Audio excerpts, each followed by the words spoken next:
PSIಗಳದ್ದು SP ಗಳದ್ದು CPIಗಳದ್ದು ಮನೆ ಜನರ ಬಟ್ಟೆಯನ್ನು ಒಗೆಯುವಂಥ ಕಸ ಒಗೆಯುವಂಥ ಅವ್ರು ನಾವು ನೋಡ್ತಾ ಇದ್ದೀವಿ. ಅವರೊಂದು ಪ್ಯೂನ್ರಾಗಿ ನೋಡುವಂಥ ಒಂದು ದೃಷ್ಟಿಕೋನ ಸಹಿತ ಅಲ್ಲಿದೆ. ಇವು ಎಲ್ಲನೂ ಈ ಪೊಲೀಸ್ ಗರ್ಭದಲ್ಲಿದ್ದಾವಂತ. ಇವೆಲ್ಲ ಹೋಗುವುದು ಯಾವಾಗ? ಇನ್ನೂ ಬ್ರಿಟಿಷ್ ಮಾನಸಿಕ ಸ್ಥಿತಿ ಯಾಕೆ ಉಳಿದಿದೆ? ಅವತ್ತು ಬ್ರಿಟಿಷರು ಇಂಡಿಯನ್ಸ್ ಬ್ಲಡಿ ಇಂಡಿಯನ್ಸ್ ಅಂತ ಕರಿತಾ ಇದ್ರು ಅವರು. ಯಾಕಪ್ಪ ಅಂದ್ರೆ ಅವ್ರು ಆಳ್ಬೇಕಾಯ್ತು ನಮ್ಮನ್ನು, ಅದಕ್ಕೆ ಬೆದರಿಸ್ತಾ ಇದ್ರು ಅವರು. ಇವತ್ತಿಗೂ ಅದೇ ಬೇಕಾ ನಮಗೆ?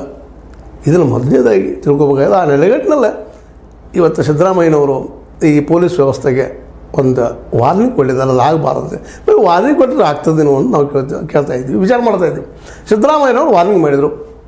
ಇದು ಯಾವುದೋ ಒಂದು SC ST ಆಗಿರ್ಬೋದು, ಬಿದ್ದಂಥ ಜನರದಾಗಿರ್ಬೋದು, ಮತ್ತಾರದಾಗಿರ್ಬೋದು, ಮೈನಾರಿಟಿದಾಗಿರ್ಬೋದು, ಯಾರ ಮೇಲೆ ಅನ್ಯಾಯ ಆದರೂ ಸಹಿತ ನಾವು ಅದಕ್ಕೆ ಹೊಣೆಗಾರರನ್ನಾಗೆ ನಾವು SP ಮಾಡ್ತೀವಿ, DYSP ಅವ್ರು ಮಾಡ್ತೀವಿ, ಆ ರ್ಯಾಂಕ್ದವ್ರು ಅವ್ರನ್ನ ಹೊಣೆಗಾರನ ಮಾಡ್ತೀವಿ. ನಾವು ಅದೇನು ಶಿಕ್ಷೆ ಆಗಲಿಕ್ಕಂದ್ರೆ ಅಂತ. ಯಾಕಂದರೆ SC ST ದೌರ್ಜನ್ಯ ಕಾಯ್ದೆಗಳಲ್ಲಿ ಅನೇಕ ಜನ ಇವತ್ತು ಭಾಳ ಜನ ತಪ್ಪಿಸ್ಕೊಂಡು ಹೋಗ್ತಾಯಿದ್ದಾರೆ. ಹೆಣ್ಮಕ್ಳ ಮೇಲೆ ದಾಳಿ ಆಗ್ತದೆ, ಮತ್ತೇನು ಆಗ್ತದೆ, ಅವ್ರು ತಪ್ಪಿಸ್ಕೊಂಡು ಹೋಗಿಬಿಡ್ತಾ ಇದ್ದಾರೆ. ಇವತ್ತು ಹೆಂಗೆ ತಪ್ಪಿಸ್ಕೊಂಡು ಹೋಗ್ತಾರೆ? ಆಗಿದ್ದು ಸುಳ್ಳಲ್ಲ, ಸಾಮೂಹಿಕ ಅತ್ಯಾಚಾರ ಆಗಿರ್ತದೆ, ಸುಳ್ಳಾಗಿ ಹೋಗಿಬಿಡ್ತದೆ. ಅನೇಕ ಕೇಸುಗಳು ನೋಡ್ತಾ ಇದ್ದೀವಿ. ಅನೇಕ SC ST ಜನರಾಗಿರ್ಬೋದು, ಇನ್ನುಳಿದ ಬಿದ್ದಂಥ ಜನ ಆಗಿರ್ಬೋದು, ಎಷ್ಟೋ ಕೇಸುಗಳು ಬಿದ್ದು ಹೋಗಿಬಿಡ್ತಾವೆ. ಕೇವಲ ರಾಷ್ಟ್ರ ಮಟ್ಟದಲ್ಲಿ 33% ಮಾತ್ರ ಶಿಕ್ಷೆ ಆಗ್ತದೆ ಅಂತ ಬರ್ತದೆ ಕ್ರಿಮಿನಲ್ಸ್ಗಳಿಗೆ. ಹೆಂಗದು ಅನ್ನುವಂಥದ್ದು. ಇನ್ನೂ ಕರ್ನಾಟಕದಲ್ಲಿ ಇನ್ನೂ ಕಡಿಮೆ ಆಗ್ತದೆ. ಈ ಶಿಕ್ಷೆ ಯಾಕೆ ಕಡಿಮೆ ಆಗ್ತದೆ ಅಂತ ಪ್ರಶ್ನೆ ಮಾಡಿದ್ದಾರೆ ಸಿದ್ದರಾಮಯ್ಯನವರು. ಸಿದ್ದರಾಮಯ್ಯನವರೊಬ್ಬರು ಪ್ರಶ್ನೆ ಮಾಡಿದಾರಲ್ಲ, ಅದಕ್ಕೊಂದು ವ್ಯವಸ್ಥೆ ಮಾಡಿರಿ, ಅದಕ್ಕೊಂದು ಕಾನೂನುಗಳು ಪಾಸ್ ಮಾಡಿರಿ.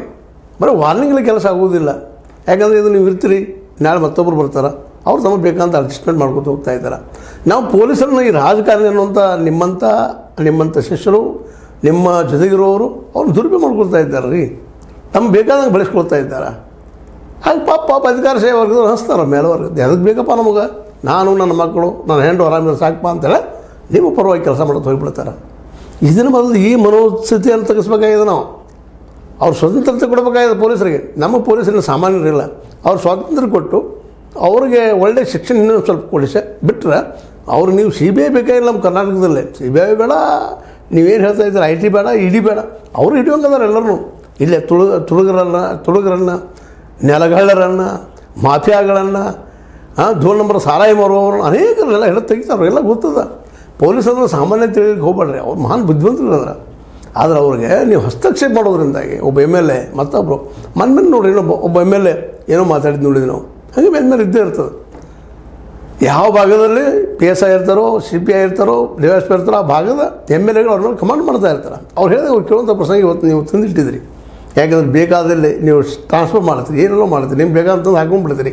ಈಗ ಪ್ರತಿಯೊಬ್ಬ ಶಾಸಕರು ಅದನ್ನೇ ಮಾಡ್ತಾರೆ. ತಮ್ಮ ಶಾಸಕ ಏರಿಯಾದಲ್ಲೇ ತಮಗೆ ಬೇಕಾದಂಥ PSIಗಳು, ತಮಗೆ ಅನುಕೂಲ ಆಗುವಂಥ PSIಗಳು, ತಮಗೆ ಬೇಕಾಗುವಂಗೆ FIR ಡೀಲ್ ಮಾಡ್ಕೊಡುವಂಥವ್ರನ್ನ ತಂದು ಹಾಕೊಂಡ್ಬಿಡ್ತಾರೆ. ಅಂದಾಗ ನ್ಯಾಯ ಪಾಪ ಬಡವಾಗ ಅನ್ಯಾಯಕ್ಕೊಳದಾಗ ಸಿಗಲಿಕ್ಕೆ ಹೆಂಗೆ ಸಾಧ್ಯದ? ಅಂದ್ರೆ ನಾನು ಹೇಳೋ ಉದ್ದೇಶ ಏನಪ್ಪ ಅಂದ್ರೆ ಸಿದ್ದರಾಮಯ್ಯನವರ ಇದರಲ್ಲಿ ಹಸ್ತಕ್ಷೇಪ ರಾಜಕಾರಣಿಗಳದ್ದು ಆಗಬಾರ್ದು. ಆದರೆ ರಾಜಕಾರಣಿಗಳು ನಿಮಗೆ ಕೇಳೋದು, ನಿಮ್ಮ ಮಾತು ಕೇಳೋದಿಲ್ಲ ಅವರು. ಯಾಕಂದ್ರೆ ನೀವು ಸಹಿತ ನೀವು ಉಳಿಬೇಕಾಗಿತ್ತಪ್ಪ ಅಂದ್ರೆ ನೀವು ಅವ್ರಿಗೆ ಅನ್ಬೇಕು, ಜಯ ಅನ್ಬೇಕಾಗ್ತದೆ. ಅಂದ್ರೆ ಇದೊಂದು ವಿಷವರ್ತುಲ ಆಗಿಬಿಟ್ಟದ ನಮ್ಮನೆ. ಇದು ನೋಡ್ರಿ, ಮೋದಿ ಅವ್ರ ಬಗ್ಗೆ ನೀವು ಟೀಕೆ ಮಾಡ್ತೀರಿ. ಅವ್ರೇನು ED ಪ್ರಯೋಗ ಮಾಡ್ತಾರೆ, CBI ಅಥವಾ ಕೇಳ್ಕೊಂಡ್ರೆ ಗಿಡಿ ಮಾಡ್ಕೊಂಡ್ರೆ ಹೆಂಗೆ ಅಂತ ಹೇಳ್ತಾರೆ. ನಿಮ್ಮ COD ಹೇಳಿ ನೀವು ಏನು ಮಾಡಿದಿರಿ?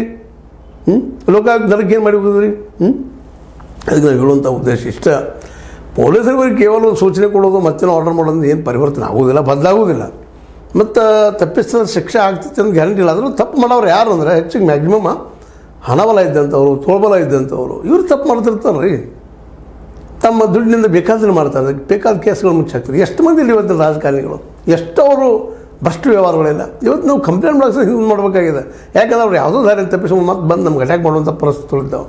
ಇಂಥ ಕೆಟ್ಟ ವಾತಾವರಣದಲ್ಲೇ ನೀವು ಶಿಕ್ಷೆ ಹೆಚ್ಚಾಗಿ ಮಾಡಿದ್ರೆ ಪೊಲೀಸ್ ಹೆಂಗೆ ಮಾಡ್ತಾರೆ ರೀ? ಮುಂದೆ ಜನರ ಮುಂದೆ ನೀವು ಶಿಕ್ಷೆ ಹೆಚ್ಚು ಮಾಡಲಿ ಅಂತ ಹೇಳ್ತೀರಿ, ಇನ್ಡೈರೆಕ್ಟಾಗಿ ಅವ್ರಿಗೆ ಸಪೋರ್ಟ್ ಆಗೋಂಗೆ ಮಾಡ್ತೀರಿ. ಮತ್ತು ಶಿಕ್ಷೆ ಹೆಂಗೆ ಆಗ್ತದೆ? ಇಲ್ಲ ಭಾಳ ಟ್ರಾನ್ಸ್ಫರ್ ಮಾಡಿವಿ ಅಂತ ಹೇಳಿದ್ರಿ, ಒಂದು ತಿಂಗಳು ಟ್ರಾನ್ಸ್ಫರ್ ಮಾಡಿದ್ರೆ ಮತ್ತೆ ಅಲ್ಲಿ ತಂದು ಕೂಡಿಸ್ತೀರಿ. ಎಷ್ಟಿಲ್ಲ ನಿಮ್ಗೆ, ಎಷ್ಟು ಸಾಕ್ಷಿ, ಎಷ್ಟು ಉದಾಹರಣೆ ಕೊಡ್ಬೋದು ನಿಮ್ಮ ಮುಂದೆ? ಅದ ಉದಾಹರಣೆ ಕೊಡೋ ಪ್ರಶ್ನೆ ಇಲ್ಲ, ನಿಮ್ಗೆ ಗೊತ್ತದ. ಒಬ್ಬ ರಾಜಕಾರಣಿ ಪ್ರಬಲವಾಗಿ ಒಬ್ಬ MLA ಆಗಿ ಆಯ್ಕೆ ಆಗ್ತಾರಪ್ಪ ಅಂದ್ರೆ ಮೊದಲನೇ ಉದ್ಯೋಗ ಅಂದ್ರೆ ಪೊಲೀಸ್ ಠಾಣೆ ಕೈ ಹಾಕ್ತೋಗ್ಬೇಕು.